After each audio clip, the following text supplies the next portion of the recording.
few lived. My face was covered in blood.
Hey, hey, check 1, 2, check.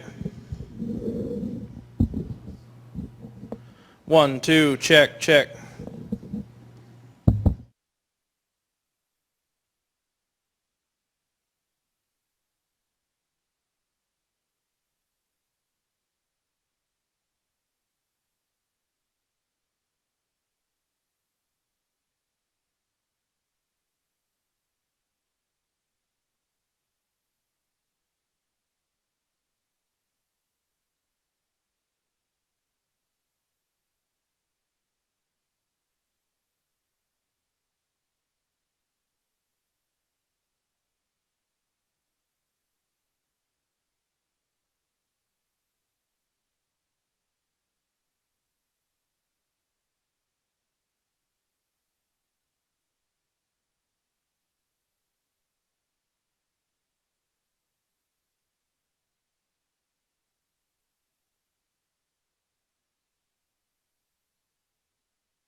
and work where the church has difficulty in finding workers. And when we look at Laudato Si, especially number 48, the Holy Father reminds us that the poor are majority of the world's planet. And that if we are to have an honest examination of the question of ecology, it should take into account its impact on the life of the poor. In other words, he invites us to humbly listen and hear the cry of the earth and the cry of the poor. And so for us Spiritans, we joyfully welcome Laudato Si. First of all, it is an affirmation of our Spiritan mission among the poor people of the world. But it is also a challenge that reminds us of the need of collaboration, of working with others, of trying to build a world where the poor will have indeed a say. It is also a challenge for us to link the local, the regional, and the global perspectives together so that what happens at international policy centers are reflected in the lives of the poor people among whom we work. And I'd like us to begin, as has been mentioned by Father Jeff, about the founders of our congregation, Claude Poulot de Plas and Francis Mary Paul Lieberman. And dear friends, it's interesting that these men in the 18th and 19th centuries that they lived, they were motivated by the poor. They were motivated by the circumstances of the poor in Paris and in Europe at that particular time, as well as the mission to the blacks which Francis Mary Paul Lieberman brought on in the 19th century. In fact, it is through their efforts that Spiritans willingly say that they make themselves the advocates, as Professor Gomley said yesterday, the defenders and the supporters of the weak against all who oppress them. In other words, Spiritans' mission, Spiritans live in the midst of the poor. And Spiritans are in solidarity with the poor, as we are reminded also in our book, in the Spiritan Rule of Life. And so through them, we have this common ancestry that Professor Usla mentioned yesterday that gives us the strength to continually focus our mission on the poor. And when we look at Laudato Si and the experience of our conference on the mission, we find out that indeed the poor are the most affected negatively by the impacts of environmental degradation. Spiritans are everywhere. Our membership is about 3,000. That includes lay and prophet Spiritans. And we are in Africa, in Asia, in Europe, in North America, in Oceania, and in South America. But interesting, in these 62 countries where we work, majority of the states where we work experience the effects of climate change. We talk about the Philippines where we are presently. We talk about the Niger Delta area in my country, Nigeria. We also talk about the effects of deforestation and the logging that is happening in South America, especially in the area of the Amazon. And so our mission is the site of environmental degradation. It is not only that we minister to the poor, but we see the negative effects every day of our missionary life.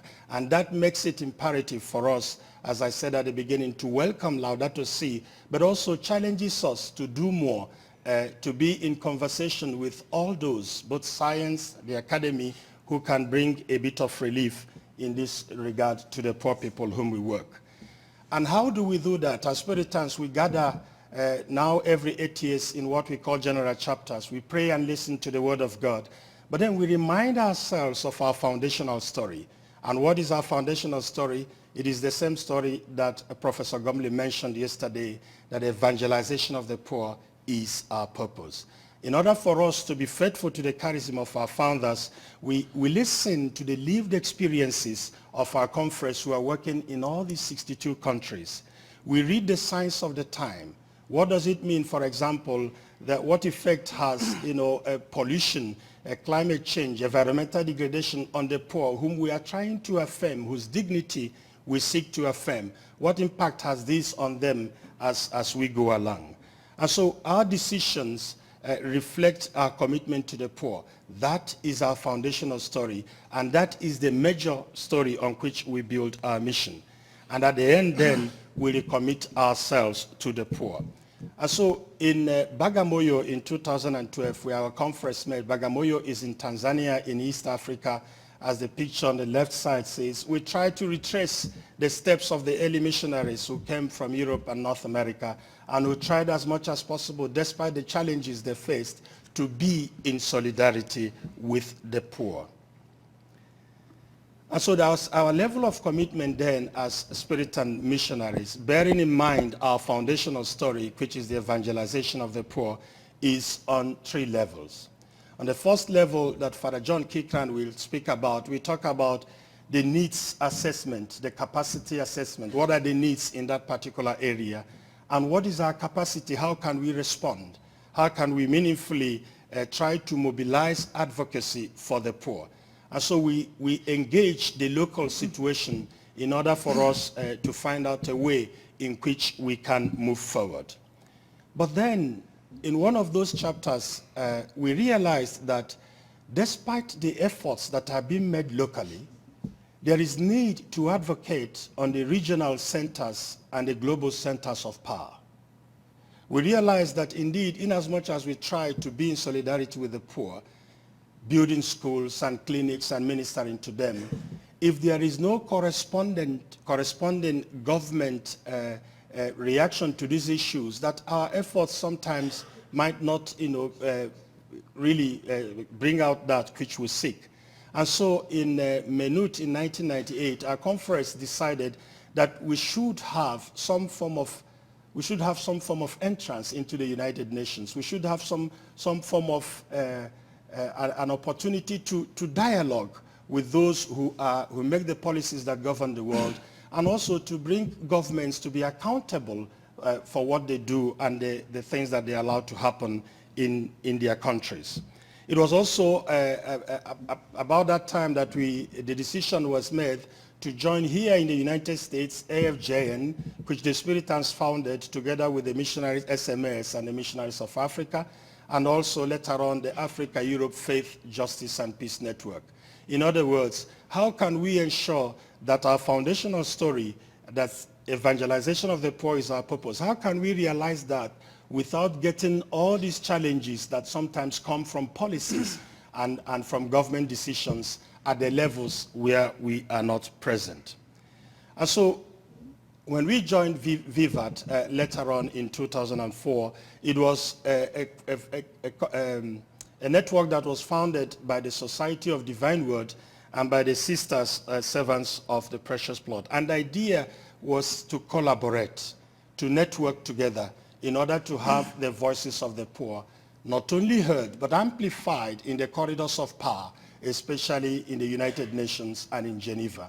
In other words, we realize that what we try to do in our mission of evangelization to the poor is actually to ensure, to protect, and to respect the dignity of the human persons that is already enshrined in the Universal Declaration of Human Rights. And so that we have to look at ways of collaborating in this form and helping governments to understand that they do have a responsibility to care for their people.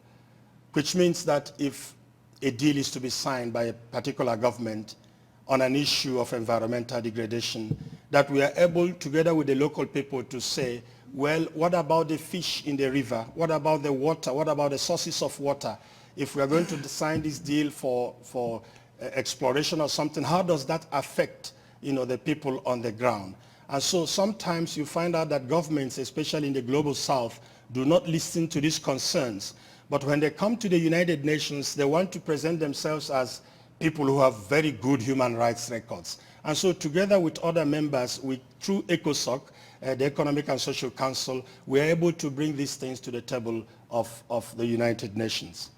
And that is how we joined VIVAT International, which is a multi-congregational platform that is advocating for the poor.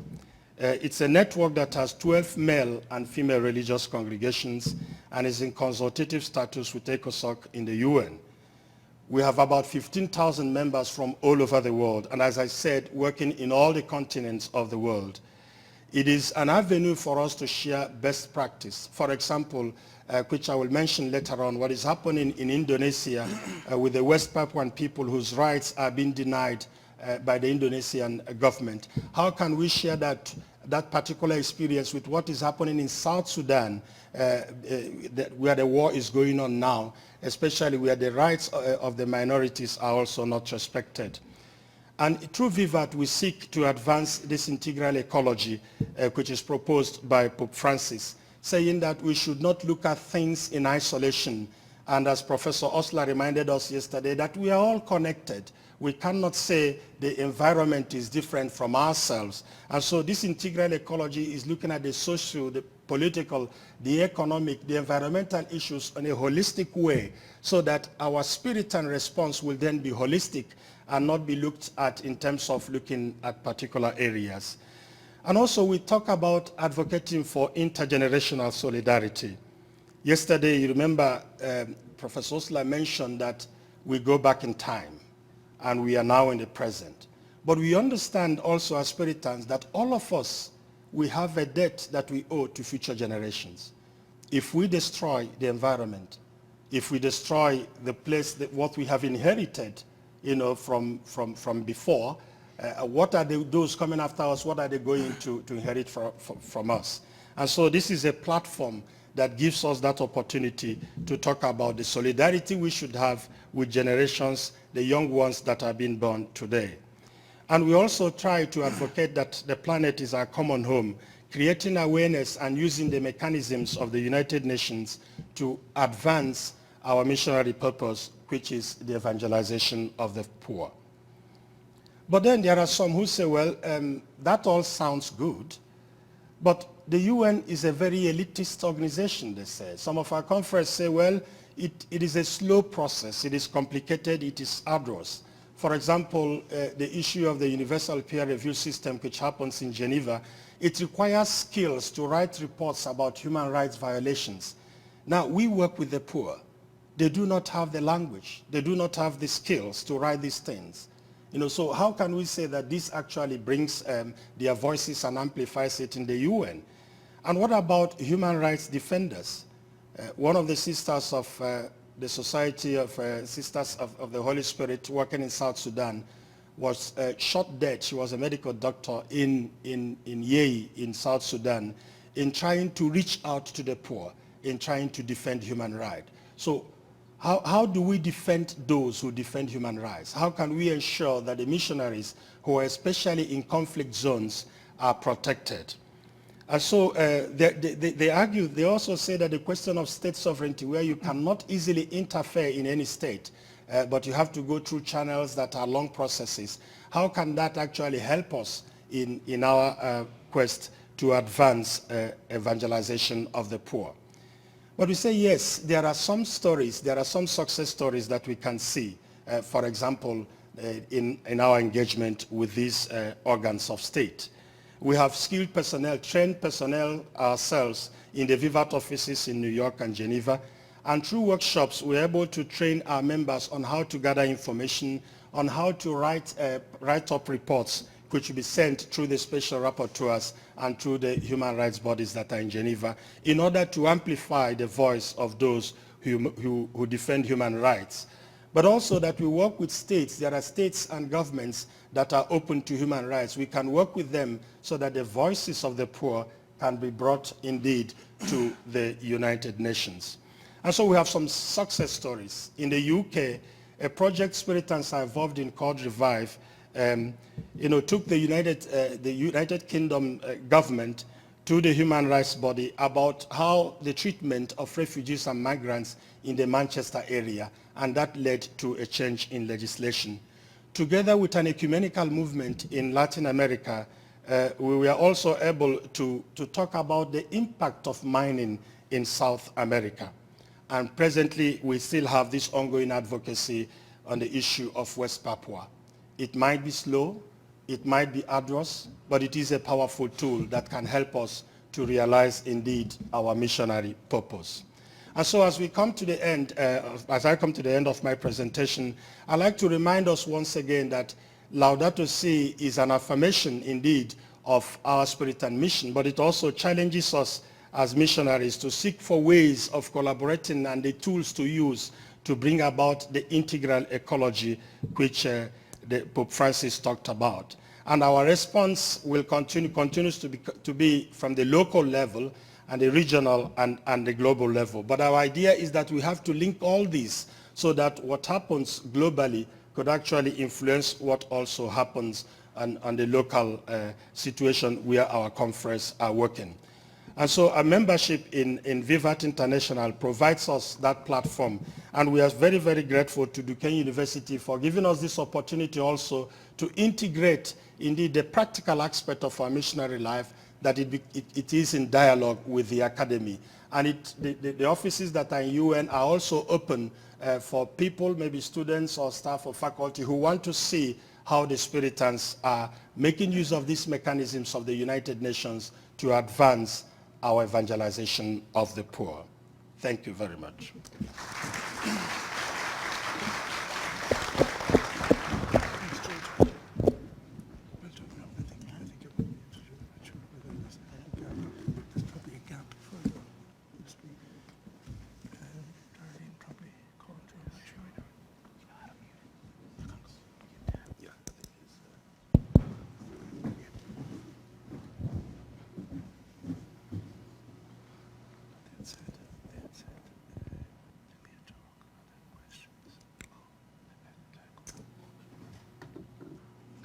I'm delighted to share a little bit of my work, or our work, with you.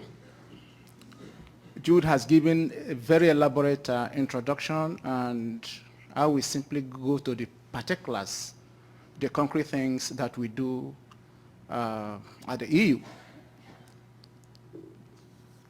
I'm speaking on the platform Africa, Europe, Faith and Justice Network. It is an advocacy outfit founded by a group of religious congregations, and the Spiritans, prominent members of this particular outfit.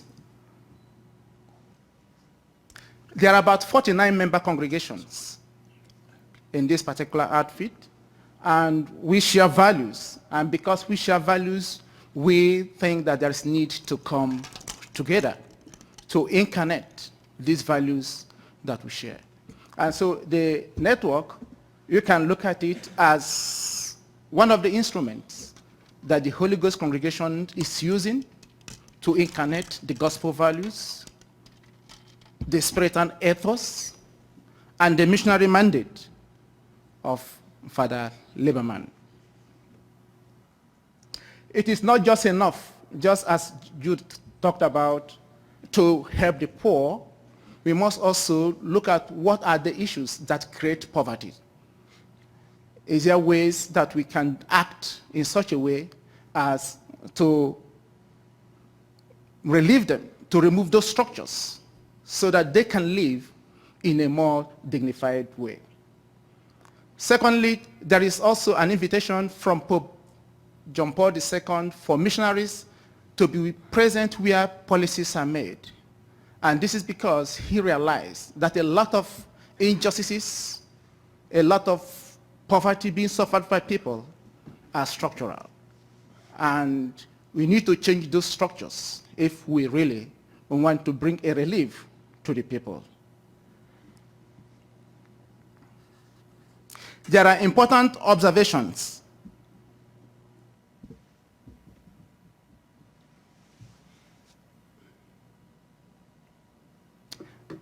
One, researchers have told us that there are a lot of resources, there are enough resources on the earth that will be enough so that everybody will be taken care of.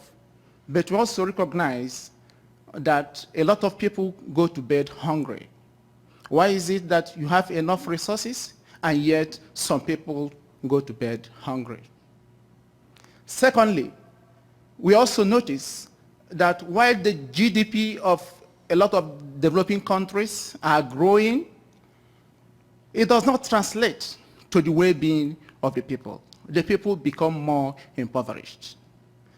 about 2 or 3 years ago or 4 years ago, I still can't understand that a country like Nigeria, where I come from, is the biggest economy in Africa, but more than 90% of the people are living below the poverty level. So why is it that the country is growing economically, and yes, people are getting more and more impoverished? I lived in the creeks of the Niger Delta of Nigeria for 8 years, and I know what it means to live in an environment that is highly degraded due to oil exploration. And so, why all this? And the reason is very simple. Laudato Si gave us highlights about what is really happening. Now, Pope Francis made it clear that we live in a wartime, and it's not just a war of gun, but it's war of resource control, it's war of power, and these are the things that are creating the problems that the poor people are suffering in Africa. First, we have an economy of exclusion and financial systems where particular economic and financial interests prevent the necessary political decisions for the common good. 2, political and economic choices are often not guided by ethical principles that put well-being of people and the earth at the center, but governed by the logic of power and profit. And 3, policymakers and business corporations are guided by a distorted view that sees nature as an infinite deposit of raw materials to be used.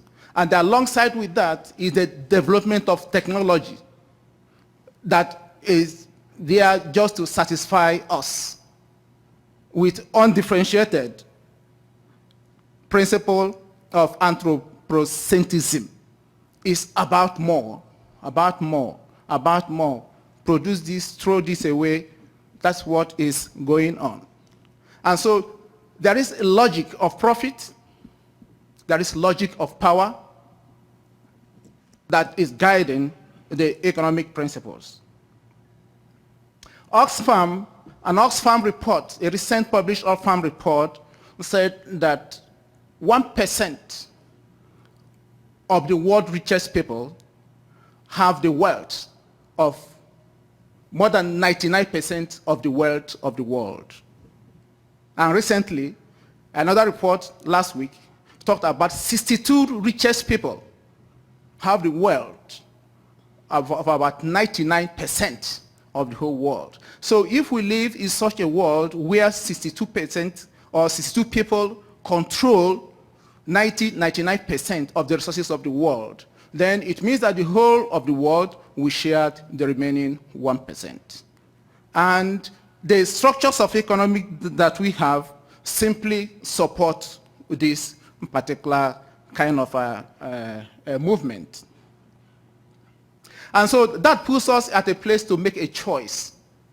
As Spiritans, it's not just to care for the poor, it's not just enough to build schools, it's not enough to build hospitals, but we also need to go further up to ask questions. Why are people so impoverished? Why are people not getting education? Are there things that need to be changed so that the work of Spiritans and all other people may not be in vain? It's not about either or, it is both and. And so we also, in addition to helping communities to build up their areas, their communities and their schools, we also need to go to policymakers and tell them to stop. Let them see what their policies are doing to the people. And when you are making this type of choice, it is a choice against corporate power. Because why we lobby at the EU, bringing the voices of the poor, the transnational corporations are also giving the opposite information. And so there's always that battle, that war, So it is a war against the transnational corporations. They have all the money, they have all the influence, and so it's really, really, really a very strong battle. And they set up networks that control the whole supply chain, right from production onto the retail, so that they can make maximum profit and control power. Now, I want you to just look at some of the specifics, things that we do at AEFJ, and the Secretariat in Brussels have 3 focus areas. We have antenna in 12 European countries. Each is specialized in a particular area. Each has a focus area. But at International Secretariat in Brussels, we concentrate on trade, extraction of mineral resources, food sovereignty, and land grabbing.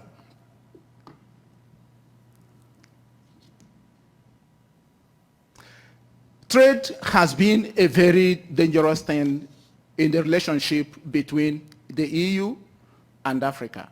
And this has history.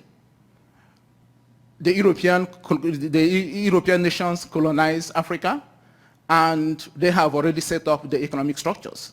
And this was, as history has it, was legalized at the Berlin Conference. There are 2 factors that have guided the economic relationship between the EU and Africa: access to resource and market. And so during the recent years, the economy of the EU has been experiencing slow growth, and there has been a drastic change in their foreign policies, in their economic policies, to expand their market to Africa, and that has guided the Economic Partnership Agreement, which the EU is trying to force down the throat of Africa. I'm saying force down the throat of Africa because African countries have consistently said that the Economic Partnership Agreement is not in their own interest. But the EU, we prefer to give aid to Africa while forcing the trade deal down their throat. And I find this very, very dehumanizing. Rather than touching on the crucial issues that will affect and liberate the people of Africa, you want to give aid. And so we have consistently opposed that trade deal. Right from its inception, we have followed all the processes at every stage, and we are happy at what is happening in East Africa at this moment, because they were supposed to sign the deal some 2 weeks ago, but at the last moment, Tanzania pulled out. Burundi also said that they are not going to sign, and because of that, that is put on hold. The EU has been trying to force that down the throat of ECOWAS as well. Nigeria has said no to that, followed by Gambia, but they're also trying to get other countries.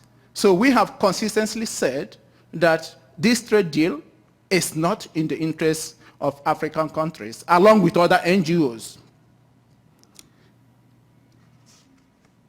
The AEFJN wants a fairer trade deal between the EU and Africa.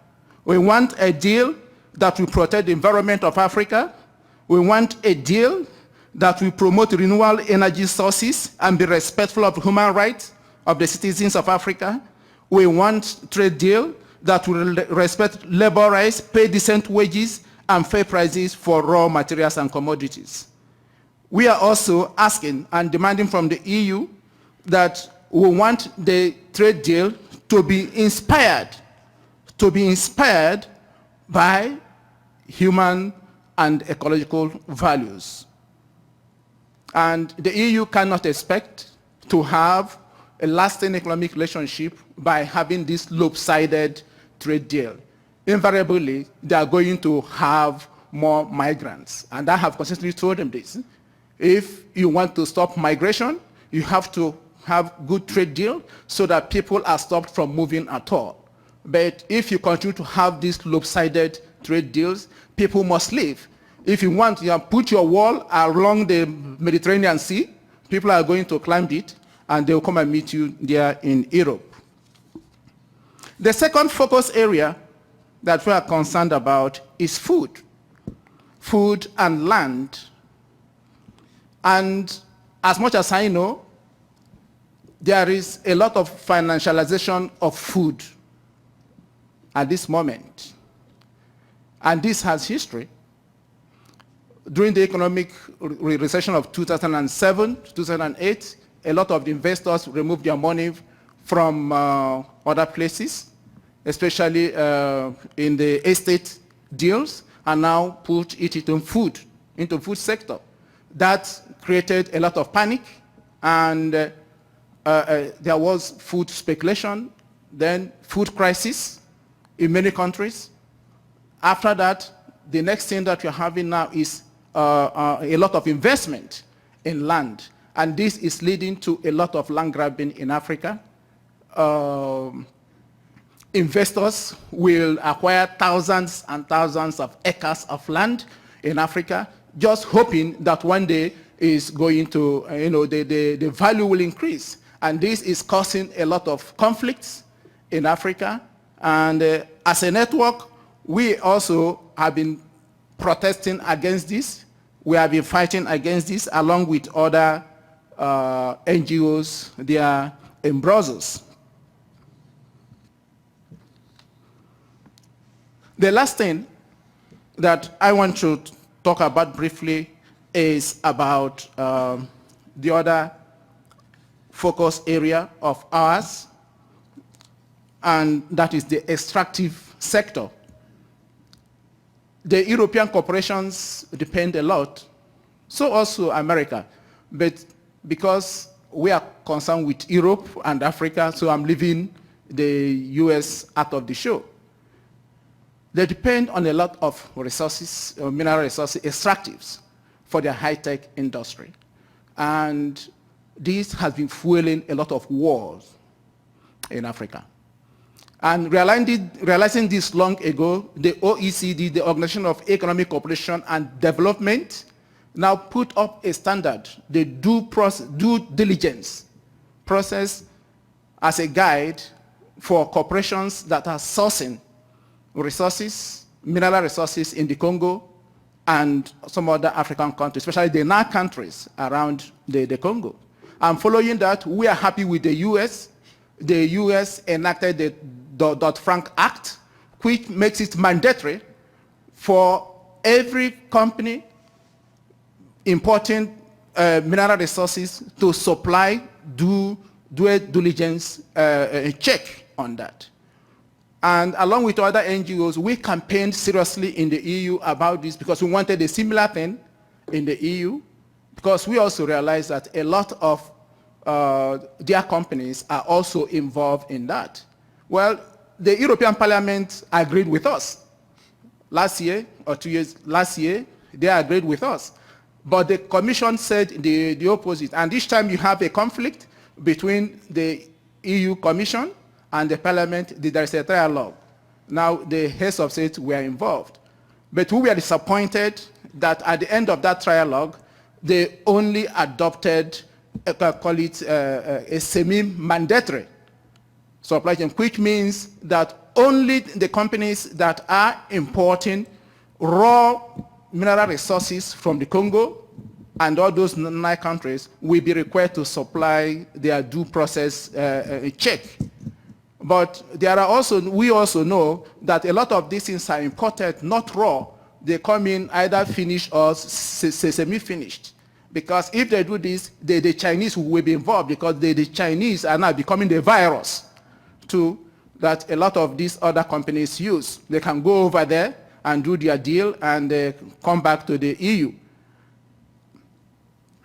And so we were so disappointed with the outcome of that. We are still campaigning and hoping that there will be a change in that policy. Then there is also something I want to draw your attention to, that whatever I have described about, in the past few minutes concerning trade, food, and whatever, and the extractives, they are supported. They are supported by these global bodies, the World Trade Organization, the World Bank, the IMF, the G7, G8, the New Alliance. These are the global institutions that are supporting all these ventures that are creating problems in Africa. And we are asking the EU and in fact the US to check out, to investigate what actually their development finance institutions are doing in Africa. Are they doing what they are supposed to be doing? Because these development finance institutions are founded to alleviate poverty. Are they alleviating poverty or they are creating poverty? This is part of our campaign. We are asking the EU to investigate theirs. And I also want to use the opportunity to ask the US to also investigate what their development financial institutions are doing in Africa. And I just want to give you one concrete example of one of the things that we are talking about. We did a study in Senegal because we got a report from the grassroots about the extractive, the extractions going there that are destroying the environment. People are sick. We did a study on that. We brought it up. And we had a conference at the European Parliament exposing the cooperation. Then went back to Spain, where the companies are located. Then also did another campaign there. And we are now, at a kind of a conflict between with the companies. Definitely, we are spoiling their business. But our disappointment is that these institutions are still financing the companies in doing what they are doing. And so this is a very big battle that we are in our advocacy work. There is also finally a faith dimension of it, which I just want to point out.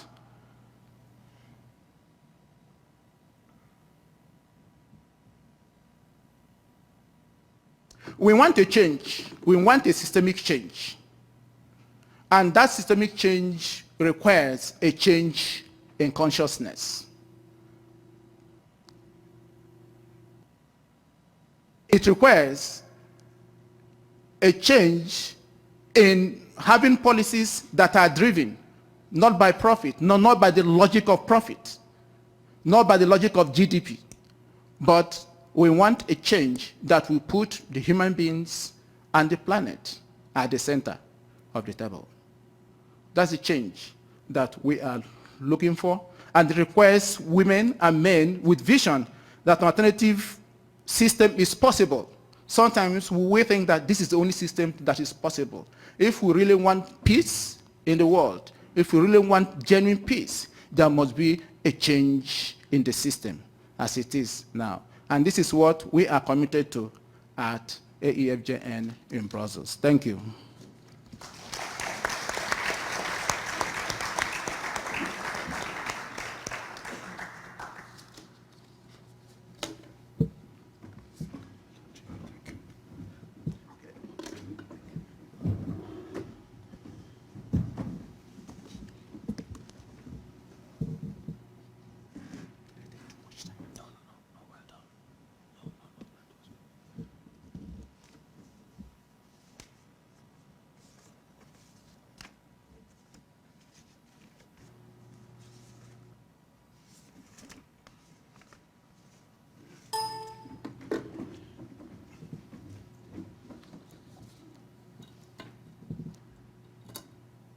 Good morning, everybody.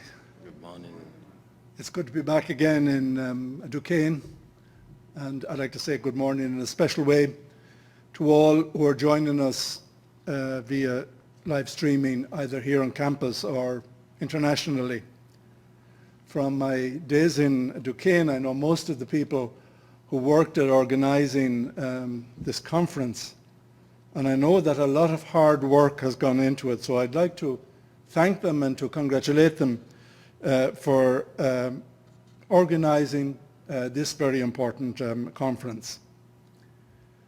My two confreres who have already spoken, Father Jude and Father Chica, presented various aspects of the link between Spiritan mission today and Laudate Si, focusing especially on the theme of our common home, and also focusing on the link between the cry of the earth and the cry of the poor.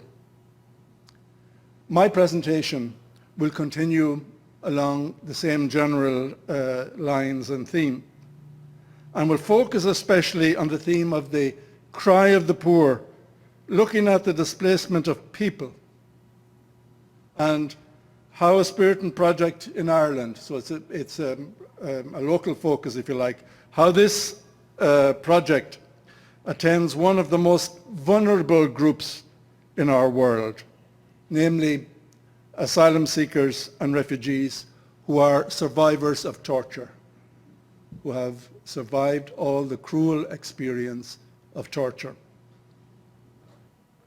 Our seminar pays special attention to the theme of protecting our common home. The words spoken towards the end of last year by the then High Commissioner for Refugees, Mr. Antonio Gutierrez, in a talk given in Geneva, show the connection between our theme and the case study I present.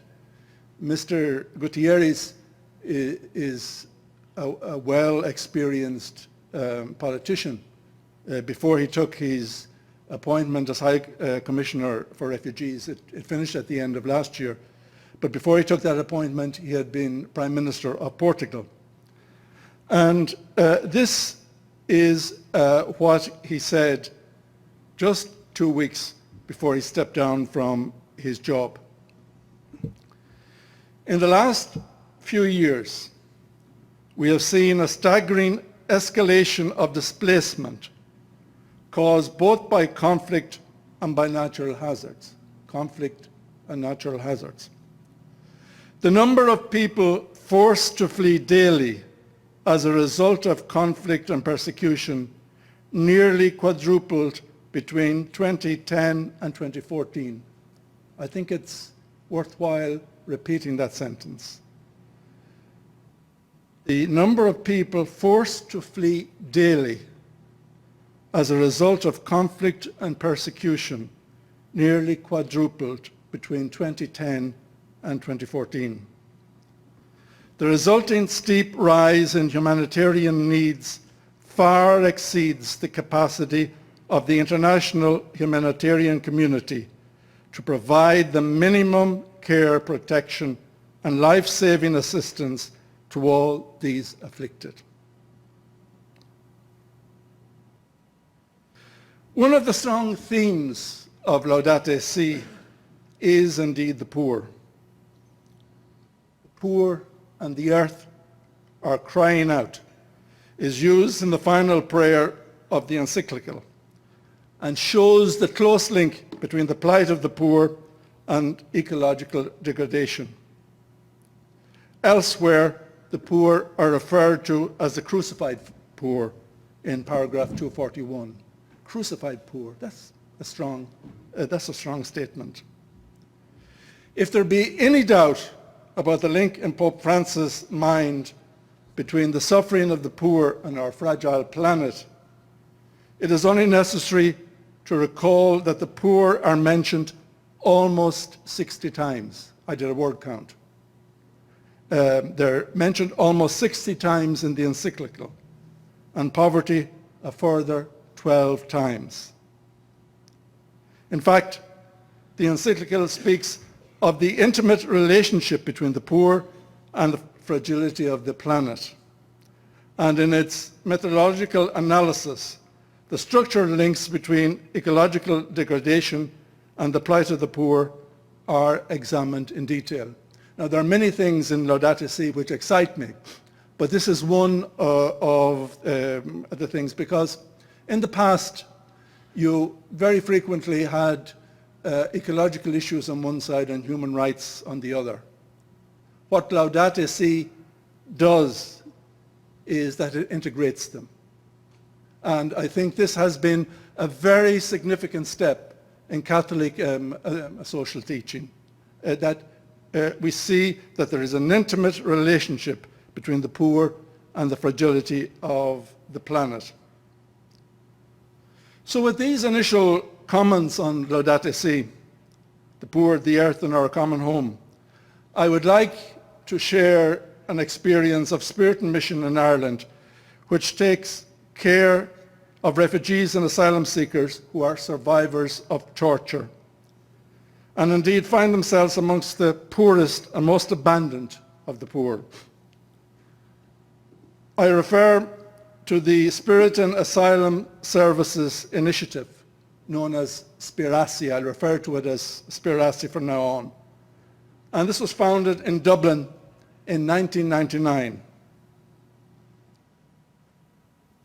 According to UN figures, 65.3 million people were either refugees, asylum seekers, or internally displaced people at the end of last year, at the end of 2015.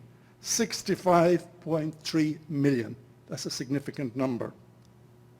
In fact, last year, on average, 24 people worldwide were displaced from their homes during every minute of every day of the entire year of 2015. If that continues, we can imagine how many have been displaced while we have been here this morning. An understanding of the different categories in this area is important here. Refugees, according to the 1951 Convention on Refugees, and I quote, and just a word of apology before I use this quotation from a UN document and others, because unfortunately many UN documents do not use very inclusive language. But anyhow, quoting from the 1951 document, refugees are defined as any person who, owing to well-founded fear or being persecuted for reasons of race, religion, nationality, membership of a particular social group or political opinion, is outside the country of his nationality, or is unable, or owing to such fear, is unwilling to avail himself of the protection of that country. That's from the United Nations Convention on Refugees in 1951. Asylum seekers are those who are seeking to be recognized as refugees. And when they are granted this recognition, they are declared refugees. And finally, internally displaced people, the IDPs, have been dislocated within their own country and are seeking safety and security there. Considering the size of Ireland's population, which is 4.75 million, I'm speaking about the Republic of Ireland. You can see Northern Ireland and the Republic of Ireland there on the map on the screen. So the Republic of Ireland is 4.75 million people. A small country, 300 miles long, 200 miles across. So it's a small speck of an island in the Atlantic. Considering our island position, one would not expect very large numbers of refugees to be a feature of the country. Yet, between 2002 and 2014, just over 50,000 people officially applied for refugee status in Ireland. Current studies show that it is far from easy to calculate with any precision what percentage of refugees have been tortured, and that post-traumatic stress disorder, PSTD, is a feature in the lives of many forced to flee, with women twice as likely as men to develop PSTD. Studies also show the conservative estimates for the percentage of refugees who have experienced torture arriving in the European Union can be in the range of 10% to 35%, 10 to 35%. And if we remember that 1.4 million arrived last year, we can see how large the number of people who potentially have been tortured in Europe is. With this as a basis, it is permissible to estimate that potentially between 5,000 and 17,000 of those who applied for refugee status in Ireland since 2002 were torture survivors. It is necessary to point out here that despite being signatories of international agreements accepting to provide treatment for the survivors of torture, the Irish government to date has not provided any centre which can offer such treatment. Besides, no such centre is found either in Northern Ireland, with its 1.86 million inhabitants. And Spiritan also receives many torture survivors from Northern Ireland. It's the only organisation on the island of Ireland, north and south, which attends torture survivors. Since the early 2000s, Spiritan has been and continues to be the only such centre, as I said. And since beginning its work with torture survivors in the early 2000s, Spiritan has assisted over 4,000 torture survivors, including 650 during last year alone, during 2015 alone, from all across Ireland, coming from the Irish Republic and also from Northern Ireland. Torture can be easily defined. According to Article 1 of the United Nations Convention Against Torture and Other Cruel, Inhuman or Degrading Treatment or Punishment, known as UNCAT, UNCAT, torture is defined as follows. It's on the screen there. Any act by which severe pain or suffering, whether physical or mental, is intentionally inflicted by or at the instigation of a public official on a person for such purposes as obtaining from him or a third person information or confession, punishing him for an act he has committed, or intimidating him or other persons. However, a short video, which we'll see in a moment, 2-minute video, prepared by Spiritan for the International Day in Support of Victims of Torture last year in 2015, puts flesh on this cold legal definition and is indeed worth watching. In fact, this video, the short video, makes uneasy viewing. Here are presented the words of torture survivors. Naturally, most of them just hadn't the courage to go on camera to describe their definition of torture and what happened in their case. So Spiritan, if you like, took the loan of the voices and the appearance of well-known personalities, sport personalities, actors, musicians in Ireland, to use the words that the torture survivors had written about their experience. So we will just look at this video. It's a 2-minute video. It's a short video. I hope the sound system is working well. As I said, it makes for strong viewing.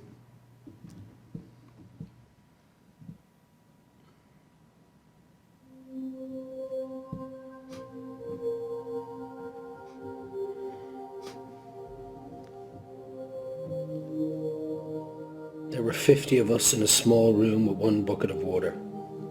It was hard to breathe. I was imprisoned in that room for over a year. Few lived. My face was covered in blood. I was unrecognizable. They broke all of my teeth.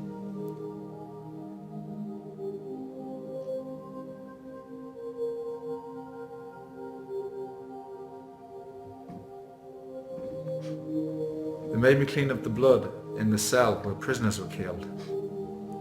One day I found the tracksuit bottoms of a prisoner I knew. They pointed a gun at my wife's head and made her tell them where I was hiding. I was imprisoned for 2.5 years for advocating human rights.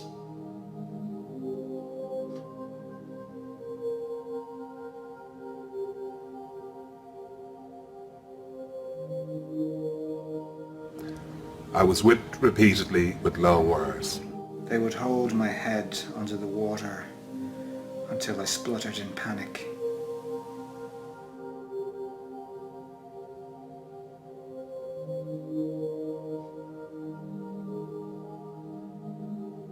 At night, as the chains rattled by the prison guards, I knew what was coming. I felt sick as I recalled the previous night. I could only survive by going away in my head. Because I always resisted, they would beat and kick me. They would tie my wrists above my head and my ankles to bedposts, so my legs were spread apart. On occasion, he forced me to watch him raping young girls. They were under the age of 10. I felt so helpless.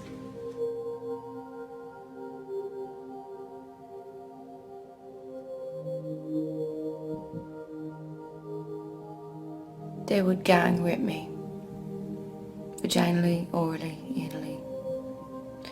They paid my husband money. He also took part in the rapes. I was very young. He said I was too tight, so he cut me open with a blade and continued to rape me.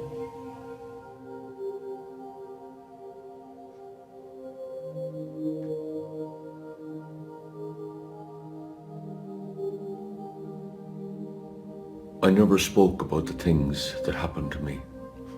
I felt guilty, dirty, and ashamed. How can human beings be so cruel? They killed me in every way possible, but my spirit was strong.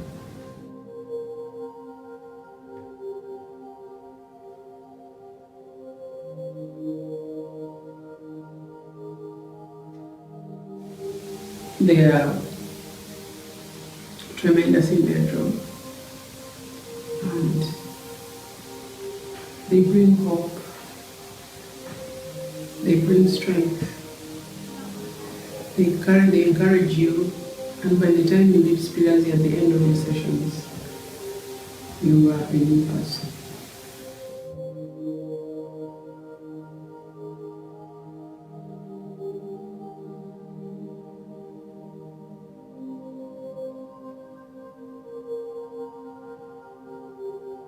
Spiritan, 26th of June.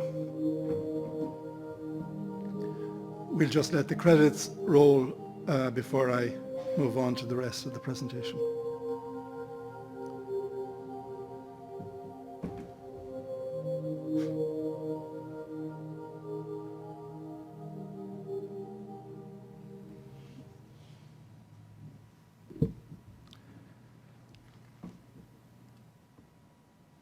In Spirace's experience, different categories, not only government groups, inflict torture.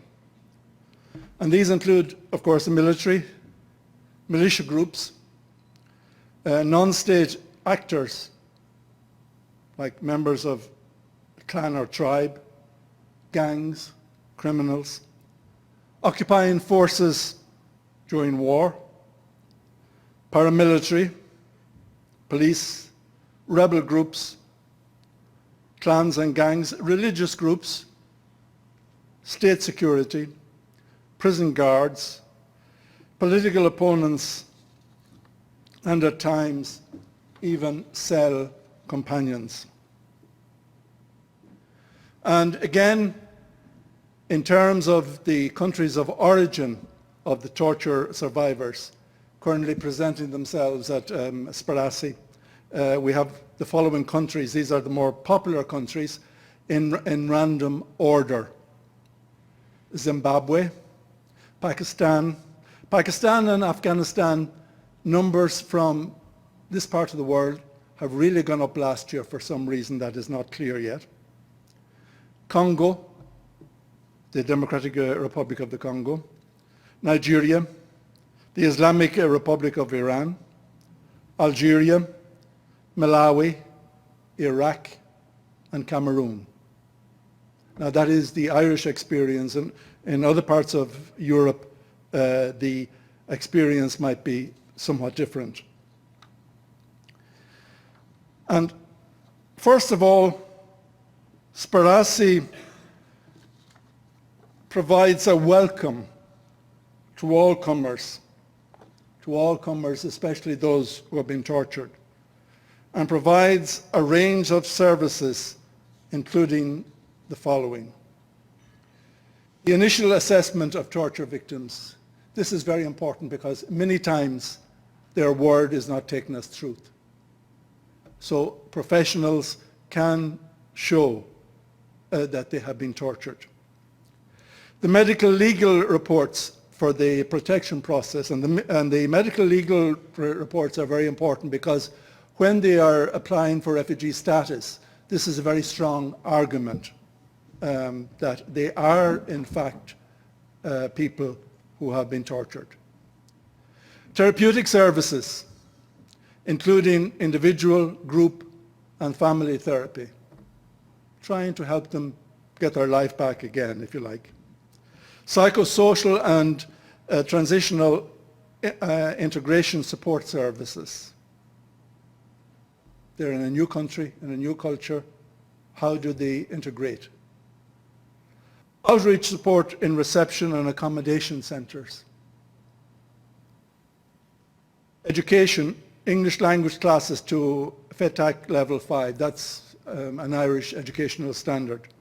IT literacy, numeracy, and other classes. And also advocacy to ensure the rights of refugees and asylum seekers in Ireland.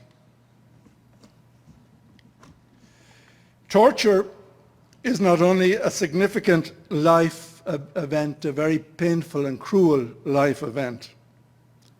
It usually leads to significant changes in the plans and directions and the dreams of each individual affected, and may have adverse consequences for descendants of the torture survivor. Providing rehabilitation services involves restoring, in as far as it is possible, and over a considerable amount of time, the independence of the individual, which includes their full inclusion and participation in society, as well as their physical, mental, spiritual, vocational, and social abilities. This task is carried out in very difficult circumstances. Ireland ranks very low on a world scale of successful asylum applications. Just 3% of cases being recognised in 2015. It means that 97% were rejected. And we do note that the suicide rate, especially amongst that group, is extremely high. We know the obvious reasons. Over 84% of asylum seekers are currently waiting for 5 years, at least 5 years, to have their cases resolved. 49% have been waiting over 8 years, and 21% have been waiting over 10 years. Imagine being in a holding center. You are a professional person. Most of the asylum seekers are professional people. You're caged up in a holding center for 10 years or more.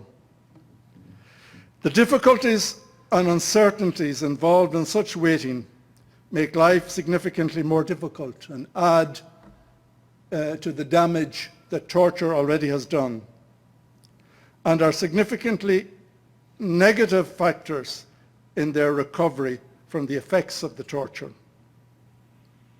Besides, 2015 saw an increase of 126% in refugee status applications, with some 3,276 applications received, compared to 1,448 in 2014. When I began preparing this talk in August, I noticed a report in one of the Irish newspapers, the Irish Times, of an asylum seeker who came to Ireland from Syria. He had been a professional person, and he has spent the last several years, as you see here on the side of the slide, being shifted from one holding center to another.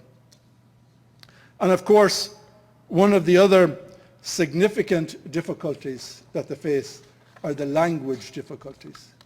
English is not the first language of many of the torture survivors. And along with all the other difficulties they are facing, they have the difficulties of learning a new language and a new culture. Protecting our common home demands a broad approach, according to Laudate Si. Paragraph 49 and others point out that a true ecological approach always becomes a social approach. It must integrate questions of justice in debates on the environment, so as to hear the cry of the earth and the cry of the poor. With over 65 million people displaced in our world, the consequences, both for the environment and for the poor and marginalized, are grim. On one level, Spirassi's experience and work with torture survivors could be described as a small drop in a huge ocean. On another level, however, it calls our attention to the seriousness of the situation, to the immensity of human suffering, and to the conversion Laudate Si calls for no less than on 12 occasions. Conversion, personal conversion to the cry of the earth and the cry of the poor. Conversion to ensure that our earth does indeed become our protected and valued common home for all its inhabitants. Thank you very much.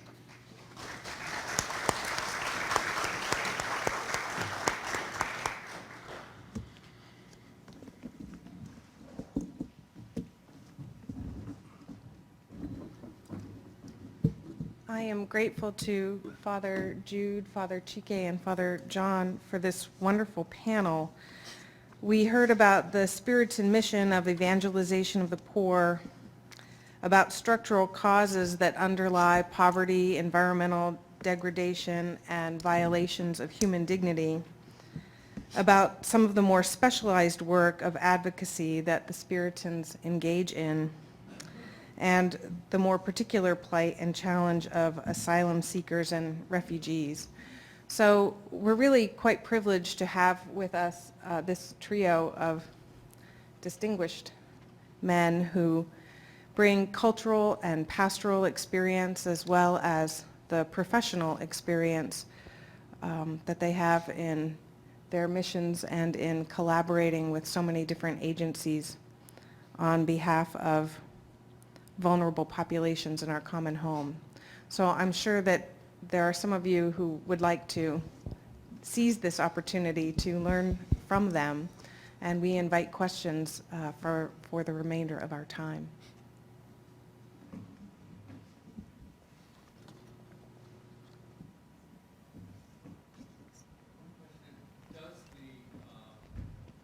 We have a microphone coming. Yeah, right behind you. Thank you. Does the Brexit, the exit of the United Kingdom, complicate what you're trying to do in Europe, particularly relative to immigration and refugees?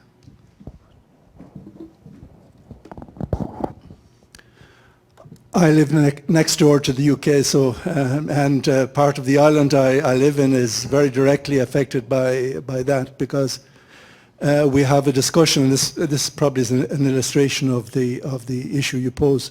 We have a very serious discussion at the moment about how the border between Northern Ireland and Southern Ireland, the Republic of Ireland, will be after Brexit takes place.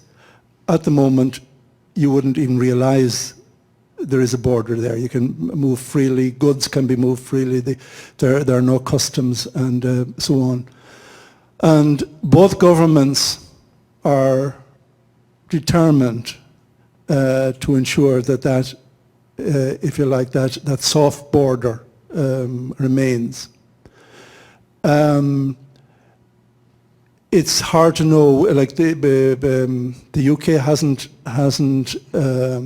really said when this process will begin, and it's hard to know when it does begin, what the implications will be, how much Europe will allow this arrangement to continue, or will it establish a very fixed border. However, it's interesting to note that the border arrangements also work in the opposite direction. We have had quite a number of asylum seekers in Ireland who, because over the last 20 years, because conditions might have been better in Ireland, moved to Belfast, which is still within the UK, and then from Belfast easily moved into the Irish Republic and looked for asylum seeker status and refugee status.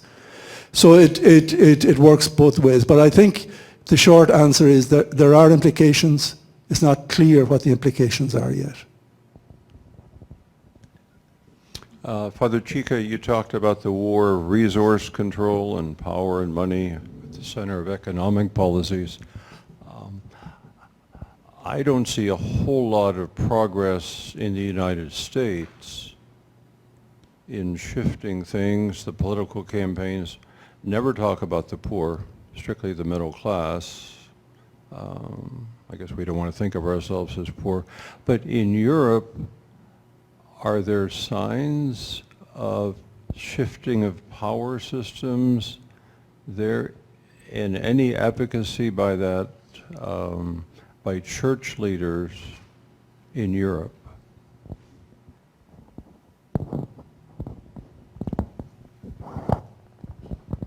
Just to answer you straight away, I have not seen such.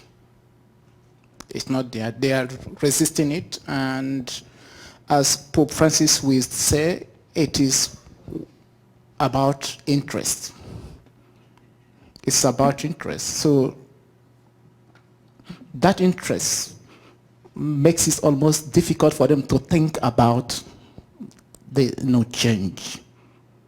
But whether that interest is really protected, that is something that they will need to think about.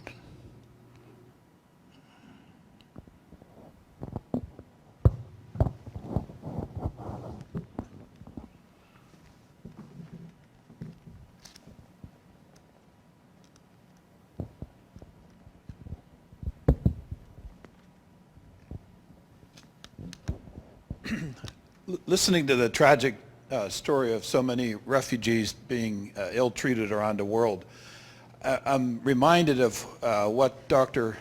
James Hansen and others have warned us, that we're going to see sea level rise about 2 meters by mid-century. And with every meter of sea level rise, roughly we're displacing about 100 million people, and that particularly is going to have an impact in the mega delta regions and in Southeast Asia. And I guess the question I have at this moment, are we anticipating and are we planning for environmental refugees from all over the world, and how will they be treated in a process going forward? And I ask the question of anybody on the panel.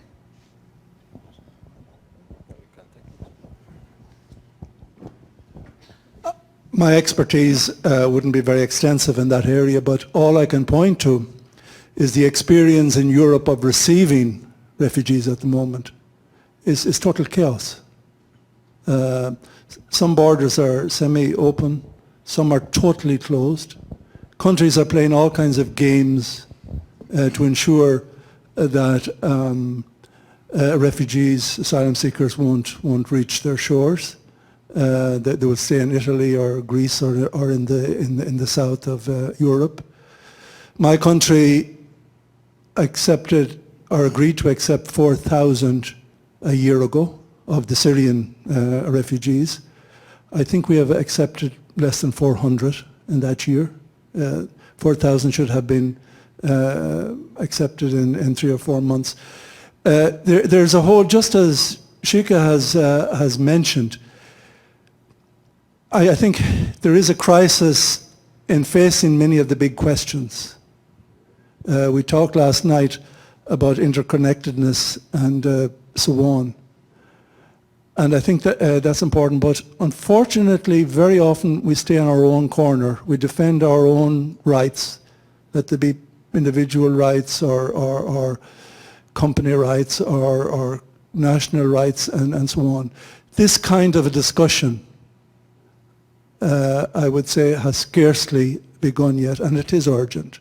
When you see 1.4 million asylum seekers, refugees arriving across the Mediterranean last year, that is some phenomenon, and we are not prepared for them.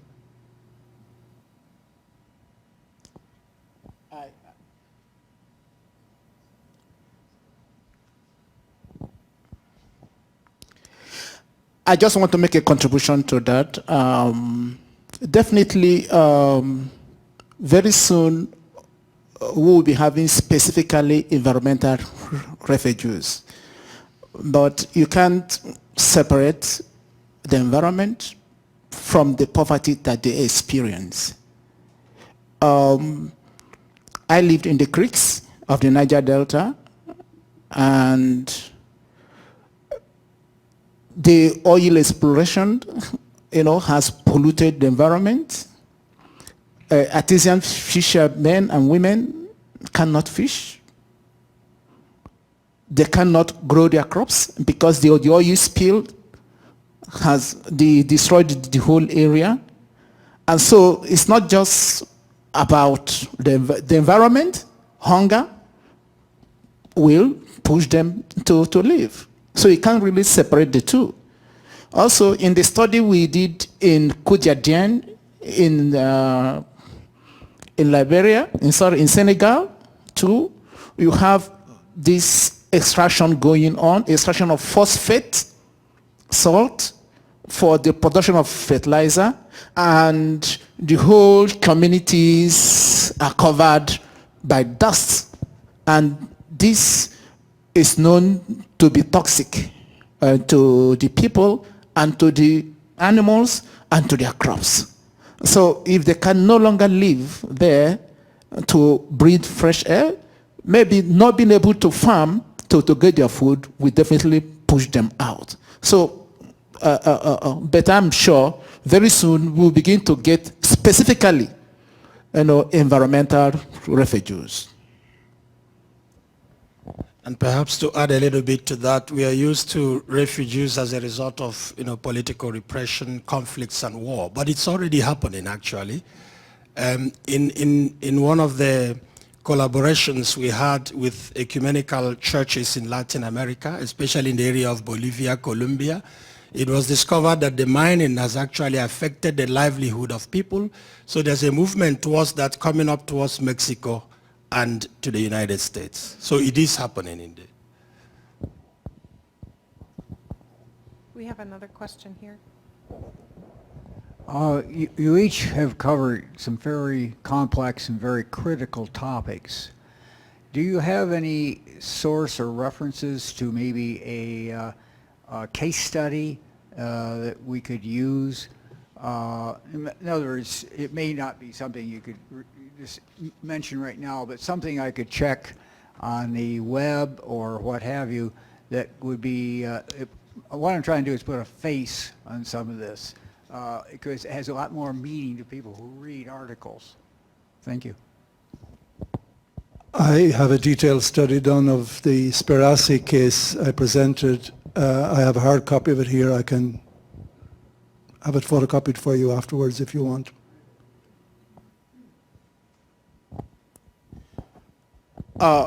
If you can visit our website, aefjn.org. We have our case studies there, and I mean, you can also have other resources there. So you have a lot of this. It's also the same with myself, in the case studies I mentioned about the success stories. There are links, to the organizations, Revive in the UK, Churches Against Mining in Brazil, Bolivia, and Colombia, as well as the question of West Papua. So perhaps, I don't know if the PowerPoint will be shared or one can give you the links later on.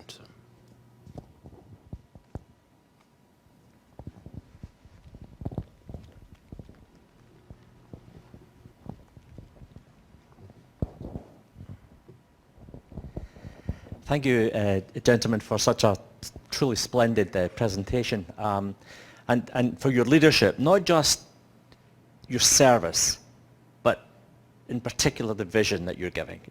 Truly, truly quite remarkable. The question I have to ask is a kind of big one, and I'd like each of the three of you to give me an answer, maybe beginning with Jude, because it's a kind of Rome-based question, but it goes beyond this. So it's about Laudato Si and the Pope. You must be, as a congregation in general and as individuals in particular, enormously gratified to have the leader of the Catholic Church voice and articulate as formal church doctrine what your ministry has been doing for ever so long.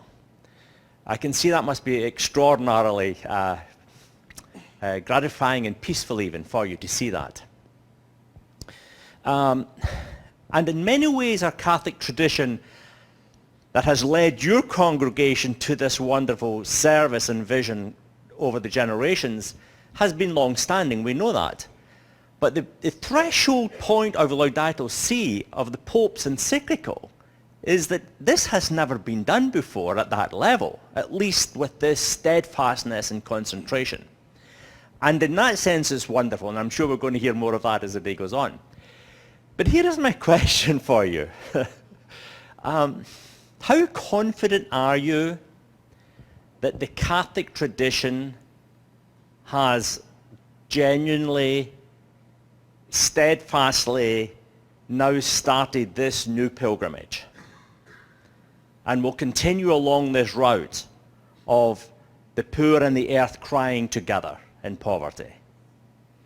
Or are you somewhat reticent, perhaps fearful, that this may be just a blip, that with a future Pope and future leadership in the Church, it might not continue? Thank you so much. As you said, that's quite an interesting question. Prior to the release of Laudato Si in Rome, there was an attempt. In fact, they leaked it. The media leaked it. And part of the leakage was because, as we heard from the Pontifical Council, the idea was there are some who were against some of the things that the Pope wrote. And they were saying that, look, these are not scientifically proven, the denialists of the environmental issue. But after the release, especially of the document, and the Pope's personal witness, which actually amplifies, what he wrote, we see that Catholics are beginning to engage For example, there's a formation of the Catholic Climate Movement. They have a website as well that are collecting signatures from all over the world and getting reports about environmental issues and how these can be used, especially in the seminaries and in the formation houses. The challenge also is that among the denialists, there are those who feel that the issue is not just about environmental degradation. They mention the question of the political structures that we have in the world, which makes it difficult, or rather the transnational nature that makes it possible for companies to move without some form of regulation, and the question of corruption. So personally, I am hopeful. I think that we need to continue the message. It should not just be left. Laudato Si is the beginning of the discussion and the conversation.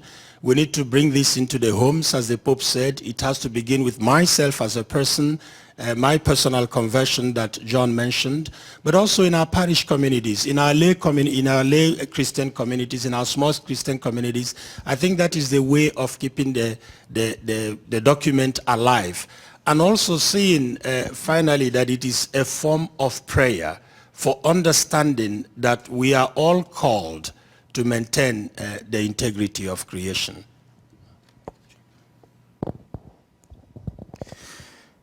I will also want to speak along the line of Jude, but there is something also that is very important for me, which the Pope mentioned in the encyclical.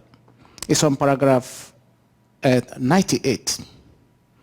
And it's about reclaiming our gospel narrative, the duality. Because a lot has to do with transformation of the human consciousness. And the Western Christianity, or the Christianity that I grew up with, has this duality, and which does not really help. But the encyclical was very strong on that we need to reclaim that.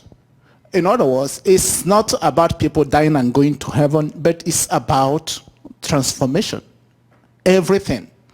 And we can see that in the church's tradition. We lost that at a point in history, because Irenaeus championed that, but that voice got lost, and Origen took over. And so, this particular encyclical is like amplifying that lost voice. And so I see that this is just the beginning, but we need to, alongside with it, to begin to, reclaim the Christian narrative and put it in context. Because if it is not put in context, possibly this beautiful document may also be lost somewhere along the line. But I'm very hopeful about it, because a lot of people are accepting it, have accepted it, and are trying to respond to it in more concrete ways.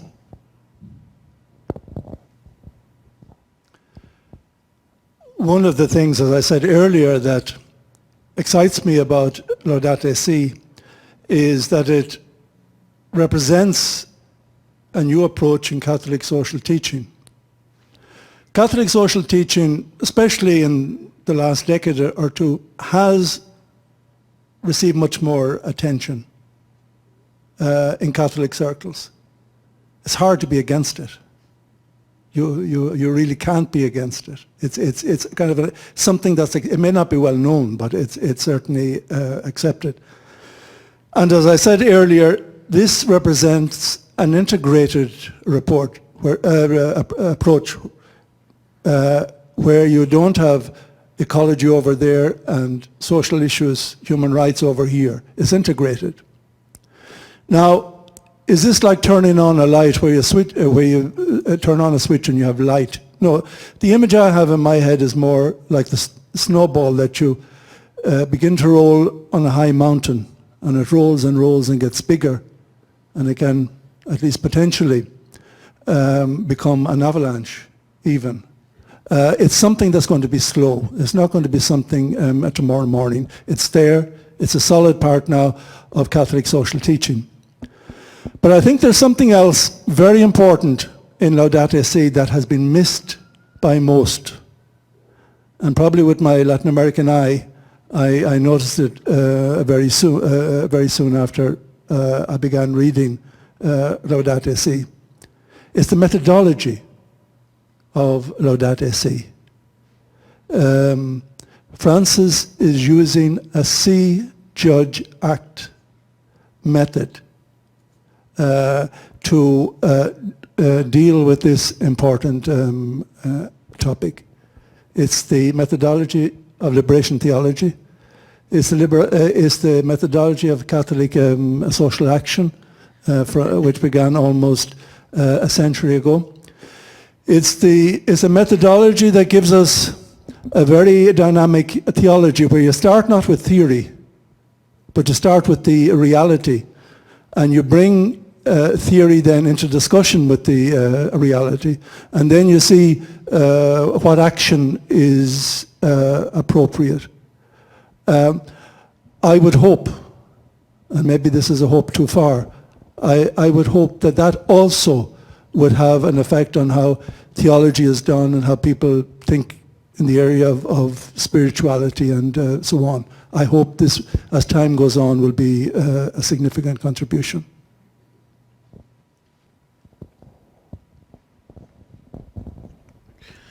My question goes to either Father Chick or Father Jude. I'm so much interested in what you talked about, the Laudato, you're talking about reclaiming our Christian narrative. And I'm pretty sure it talks about also kind of a dialogue, not only Christians or religions of the book, but also traditional religions. And then coming from Nigeria, we all know what is going on there. I don't know from your own experiences so far and what you do, how much has this really been translated into the local culture between the church there? I'm interested in the grassroots. What is really going on, especially we all are coming from the Niger Delta area, what the church is really doing there in the local level, and the Christian community, what are they really doing to kind of bring what the Laudato Si talks about, preserving ecology, environment, and whatnot. We don't know what the church is really doing to initiate a kind of dialogue with the local culture down there.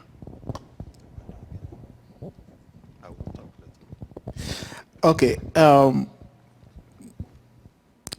Let me be straightforward about this.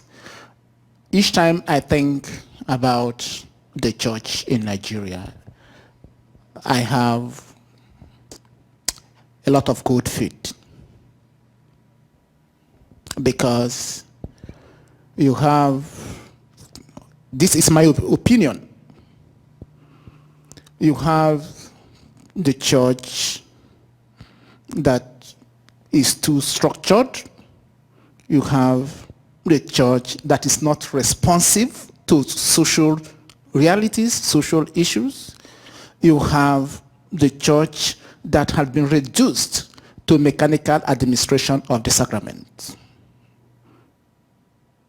Okay, and talking about social issue, it's like, where is this man coming from? And I have had personal experiences of that, living and working in the creeks of the Niger Delta. And I want to tell you that my 8 years in the creeks of the Niger Delta turned my life around.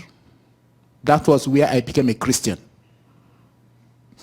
in the creeks of the Niger Delta, because I couldn't reconcile what I'm carrying as a Spiritan with the structures that the church has been laid on the ground. So it was like conflict. And for me to be responsive to that kind of situation, I needed to walk out of that structure. And of course, you are stigmatized in that. But I'm happy that I was responsive to the needs of the people and not limited by the structures of the church. Okay. So that's how I'll hang it at there. Perhaps to add to that, the encyclical is addressed to all men and women of goodwill. And it is interesting to note that one of the challenges which the Pontifical Council is trying to deal with is to translate this document to local languages so that it can reach, the length and breadth of the world. In our own particular situation in the west coast of Africa, one of the challenges is, first of all, the porous borders and, people, multinationals come in and go. But secondly is a kind of a formation that needs to happen within the grassroots, empowering people about responsible citizenship and questioning the ability to question some of these deals that come to them. And that is why I mentioned the need for collaboration. The church is somehow talking about it, through the statements of the Bishops' Conference, but there are also another aspect of it, which is a multi-religious dimension, where not only the church talks about it, but even men and women of other faith have taken up the encyclical as actually a call to protect our home. So whereas the church might present in some instances some challenges in terms of realizing what is proposed in Laudato Si, there are other avenues that are open, for people. And one of them I mentioned is this multi-religious dimension, the interreligious aspect of it, and also the civil society organizations that are already working. It might interest you that in the Niger Delta area, there are so many, hundreds of civil society organizations that are active on this issue of environmental degradation. And the question is, how do we link with them? I think it is important for us not to think of creating something that is entirely new, but building on also what is on the ground.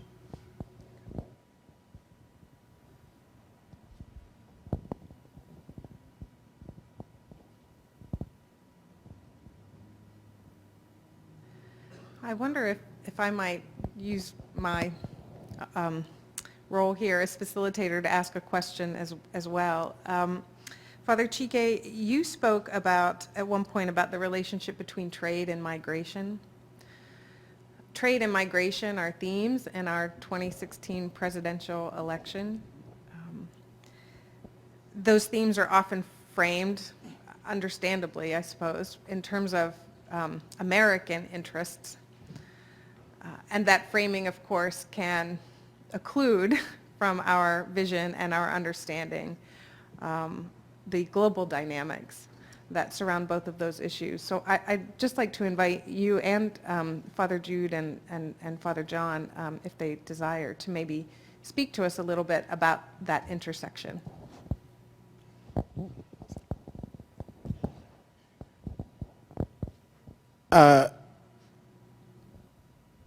A lot of things happen in the name of trade.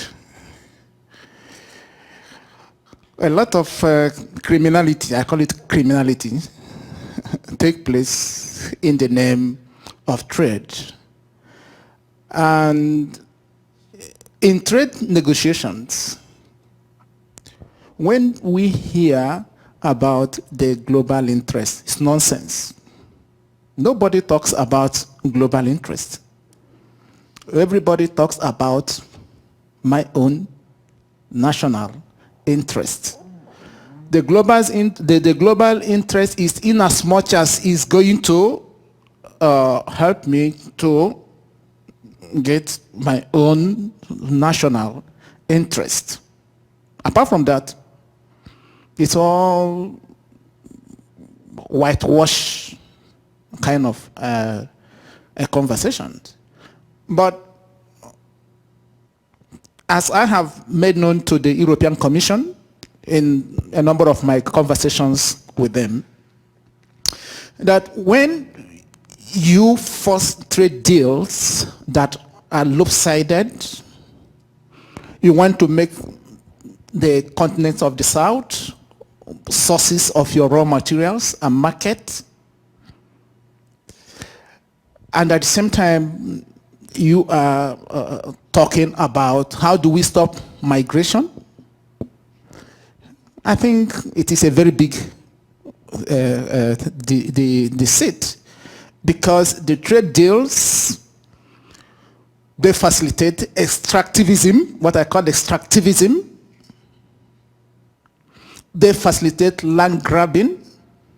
They facilitate conflict. And you don't expect people to be there. When the environment are degraded because of extraction, when the corporations take their land, they don't have places to farm, and people begin to fight over pieces of land, there is that struggle to live. And Africans don't commit suicide easily. There is determination to live.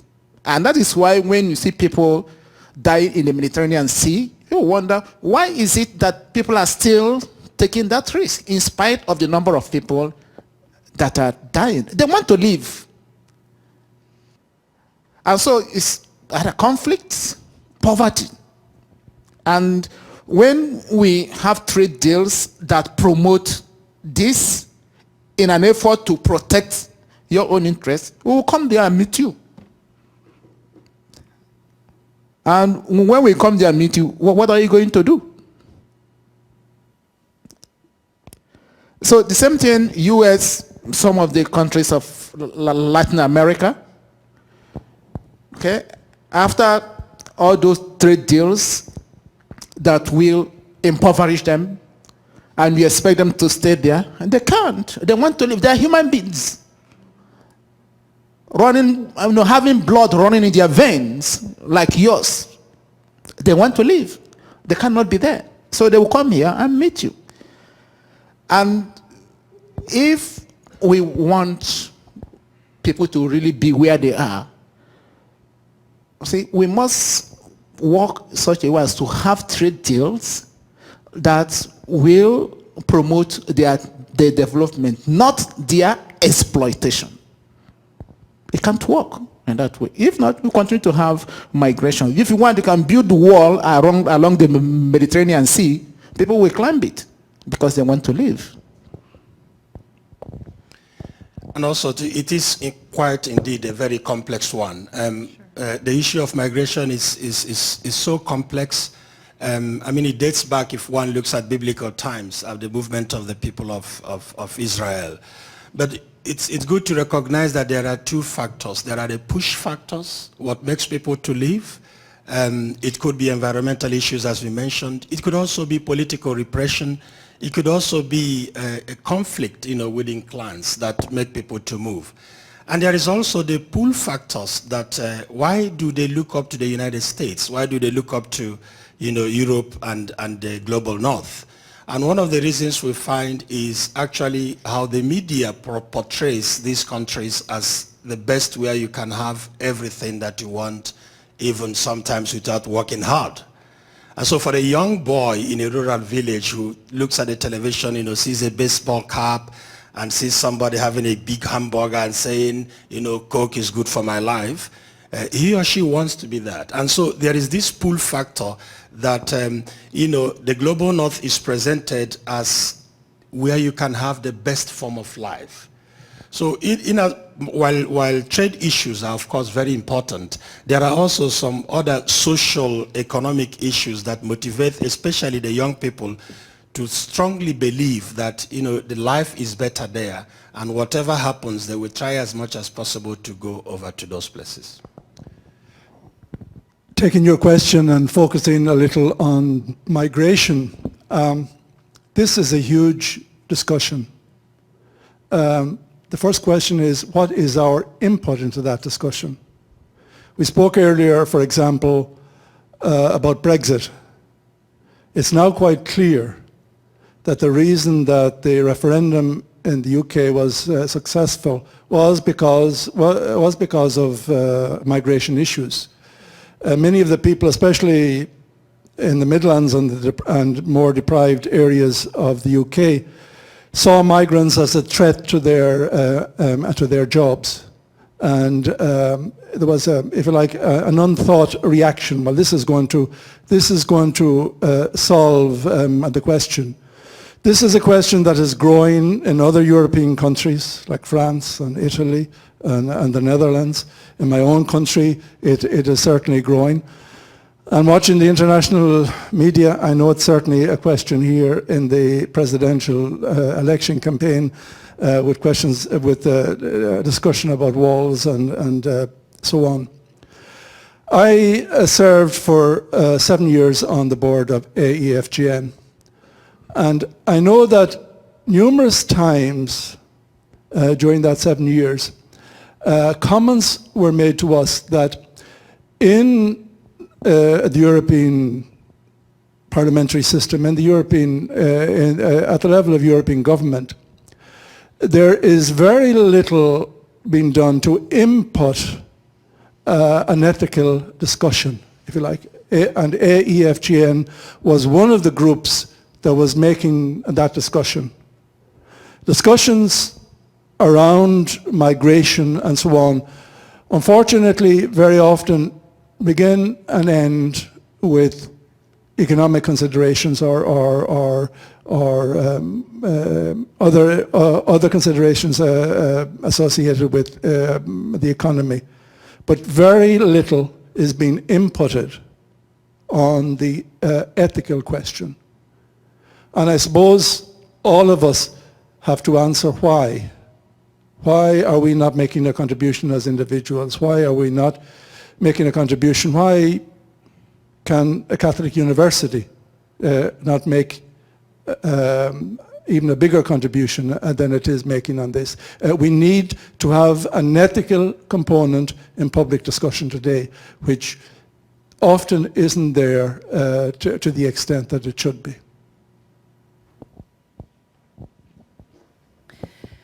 That, folks, brings us to the end of our allotted time for the session.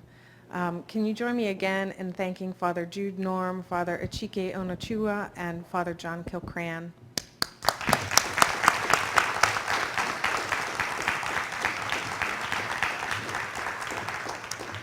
Thank you all. We now have a 30-minute break, so global streaming, just stand down and have a little coffee wherever you are, and we're going to leave the room and go into our refreshment area for coffee and some cookies. And we'll be back here at 11 o'clock. All right, thank you everyone.